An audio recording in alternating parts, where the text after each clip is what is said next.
Hello there, and welcome to day number 65. What is this opening? Ew, knight f3. Okay, we're gonna play like knight c6 maybe, and just try to transpose to something I actually know. All right, this I can handle. A little modern. Um, so day number 65. Sorry about that. On the road to 2000 Elo Rapid series. I don't really know what happened when I tried recording this the first time, but I did try recording this about 30 minutes ago.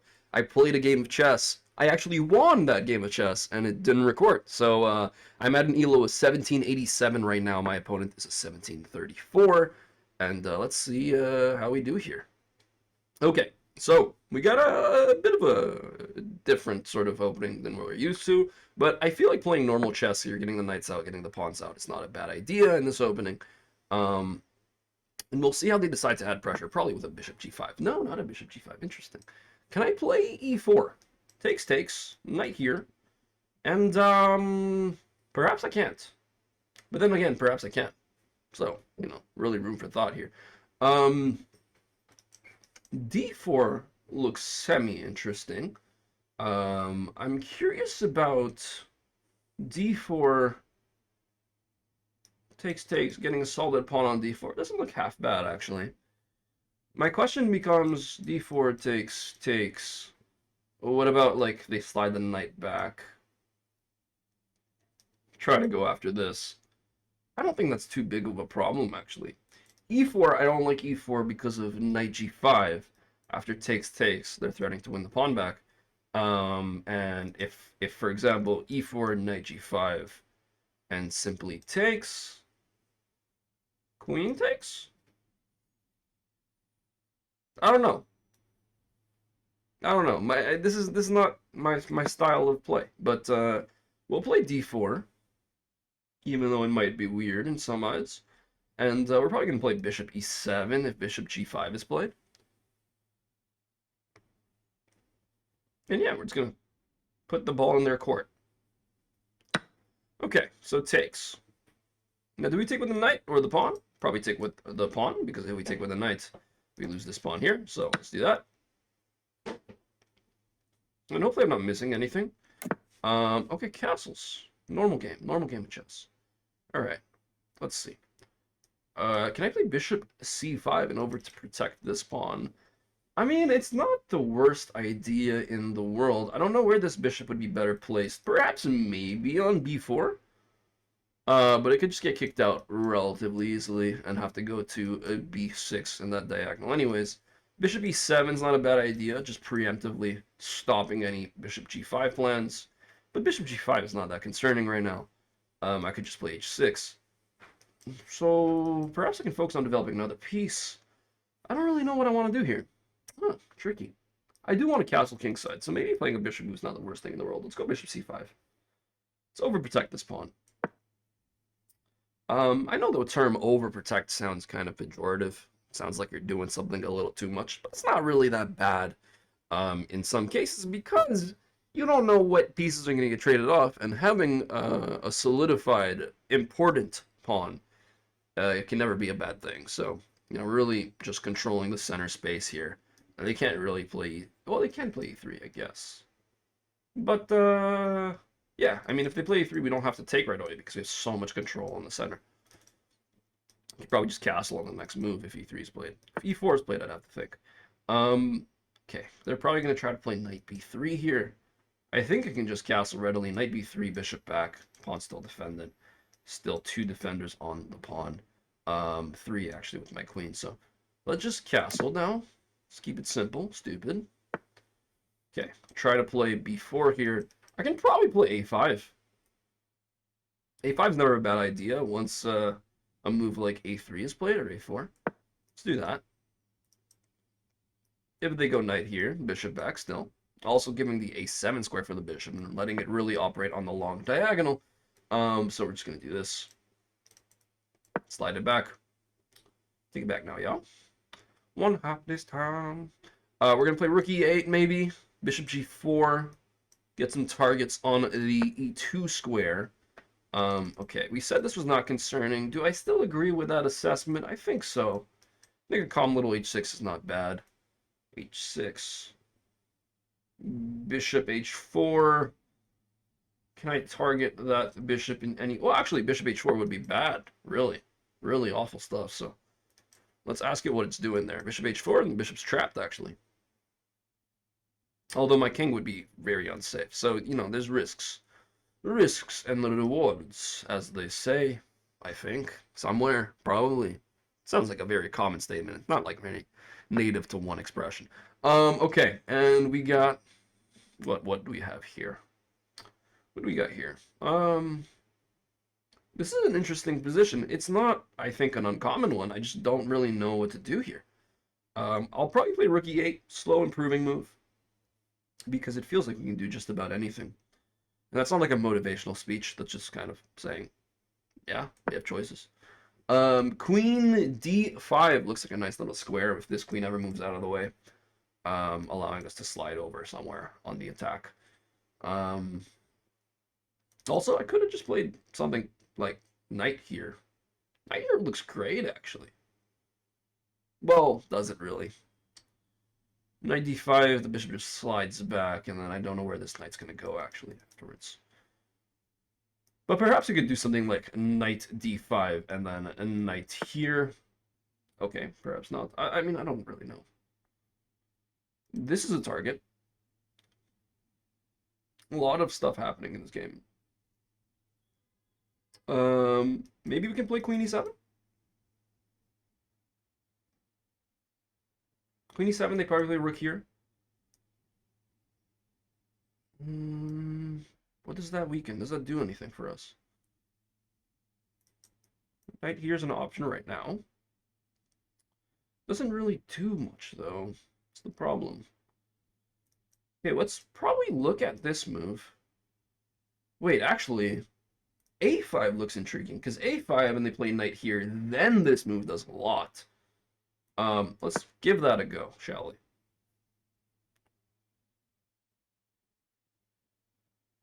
And that's not easy to see as well. I feel like this is a very natural looking square. And afterwards, this knight d5 move, if you look carefully, the bishop has no space. So that could be very promising. Now they also have knight c5, which is definitely okay. They didn't see it. Here, I gotta calculate this. I don't think it's a concern. I think this just is good for me. We'll double check, but this looks fantastic. Nice little tactic there, and I feel like that's the type of thing you start seeing once you move up the ranks a little bit around the 1800 range. Oh, it's not a tactic, but I mean doubled pawns, you know. It must be decent. So knight takes, and then actually if knight takes here, then we have knight takes here, winning the exchange. How beautiful. And not trying to just take back right away. Boom. Bada bing, bada boom. And we win this knight as well. Now, do we take right away? Yes, probably. Maybe I should have taken first. I might have messed that up a little bit. But, oh, they resign. What did I miss there? Why did they resign right away? I mean, I'm not complaining. I will also show you all of the game I played right before this, since this game was pretty fast. I played 2 games today, show you the analysis for both. Let's start with this one, and then I'll show you the one I played where the audio and video didn't record, and essentially everything didn't record. I don't know why I said audio first. It's as if something else recorded. Nothing recorded. It was terrible. But I'll show both of these games to you in just a jiffy. Alright, so let's start with the game you all just saw. We got Oh, no, not even e4. Knight f3. Yeah, this confused me. This is the ready opening. I don't really know how to play against this. I played knight c6. The Black Mustang defense, which is just really cool. And I will definitely play this every single time, because what a cool name. And then after g3, I got to play e5 here, which is the best move. And d3, and I played d5. And black's already better in this position, but the idea for white is to have this sort of setup where you can castle. You have the bishop fianchetto on g2, you have the knight on f3, and yeah, so after I play knight f6, They don't castle right away, which is interesting. I feel like you'd want a castle based on your setup. Well, they decide to play c3, which is not a bad move, and leads me to making a decision, which is a mistake, so maybe that was their plan. Apparently here, the best option is going a5, bishop e7, or bishop d6. Pushing any of these pawns, I assume, is not great. So this leads to an advantage for white, and what I played also leads to a bigger advantage for white, actually. Takes, takes, and here they have queen a4, apparently. Fair. They just castled, though, and that gives me time to play bishop c5, which defends the pawn. If queen a4, question, what if bishop c5 now? What's the problem with this? Ooh, 95. Okay, your idea is just using the pin on this. And also, the immense pressure, wow, on this piece. And I'd probably have to give up a pawn. Cool. Yeah, okay, I didn't spot that at all. It's a great idea. Okay, castles, bishop c5. And the reason why queen a4 is not as good now is simply castles right away, as opposed to before. So before, apparently,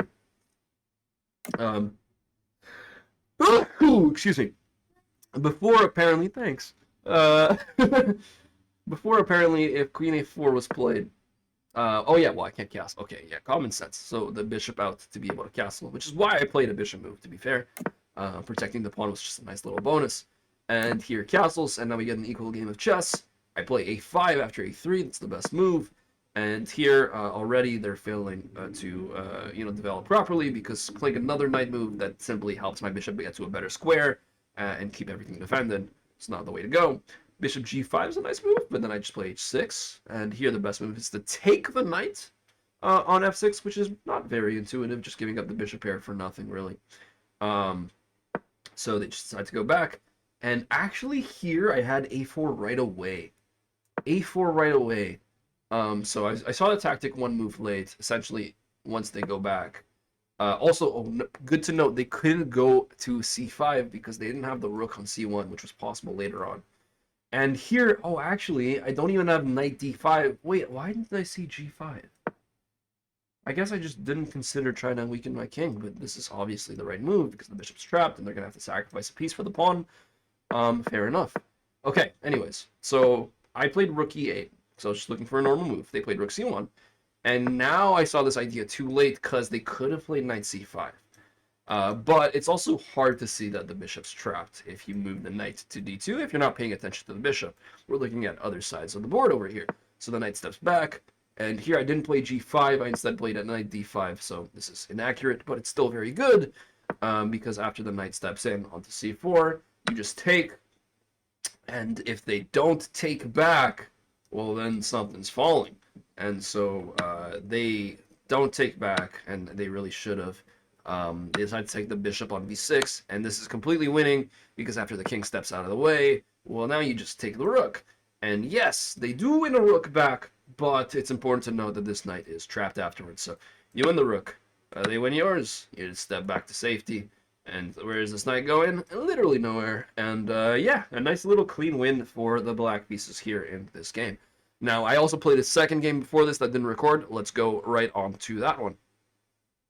So I played this game with a rating of 1779 against 1760. These ratings you see now are adjusted after the game. And with the white pieces, I played against the Caro-Kann, and I played the Panov with c4. So here they played knight f6, I played knight c3, and they played a6. This is an actual line in the Panov, I think, from my memory. I don't really know it very well. I just tried to play normal chess, knight f3, and bishop g4 here is already an inaccuracy, because I can just take this pawn. Wait, why is this a mistake? After knight takes back, queen b3. Okay. If knight takes, for example, b takes. What if bishop takes? Pawn takes. Why is this so good for white? Queen a5. Okay, well, let's say they try to protect this pawn, for example. I'd probably play like queen c8 here. And now they're saying bishop g2 or rook b1. Okay, well, rook b1 makes a lot of sense. Now let's say you play b5, for example. I'm not getting this. Why is this so bad? a4? Okay, this is a huge continuation. I feel like this is not obvious to see. And let's say you play, I don't know, so then normal, like queen b7. Why is this terrible? He takes. Oh, okay, well, that's not just not enough defenders and you win the pawn. Okay, fair. Yeah, it's not obvious to me. But good to know. I'll have to study this a little more in the future once I get around to studying openings. We played, instead of taking the pawn, we played bishop g5. The idea is to obviously take the knight and win this pawn in the center of the board. Probably with the knight, actually. And they defend with e6. And here you can just take the pawn for the same reasons, I guess. I played queen b3, just adding pressure, attacking the pawn on b7, also adding pressure to the pawn on d5. They take, I take, and afterwards they try to defend the pawn on b7 with their rook, and I found this confusing. I just took on d5 now, they took back, and I took the knight, obviously, and here, I mean, everything is winning. Apparently taking with the knight is the best move. I didn't want to take with the knight because of this, but then I guess... Oh! I'm blind. I didn't see that. I didn't see that knight takes keeps this pawn defended. That is very silly of me. I took with the queen, which is not good, apparently, because they can play bishop e7 and castle and get to some relative safety. But then I just tried to trade off the queens, which I thought was not able to be stopped because of the fork. Apparently you can play knight d7 and get a trade that's good for black. And they just played knight c6 instead, so I traded, and then I pushed on d5, and they made a mistake here. And honestly, I'm glad I saw that this was a mistake. The reason why this is a mistake is that after castles, so, you know, we calculated down a little line here.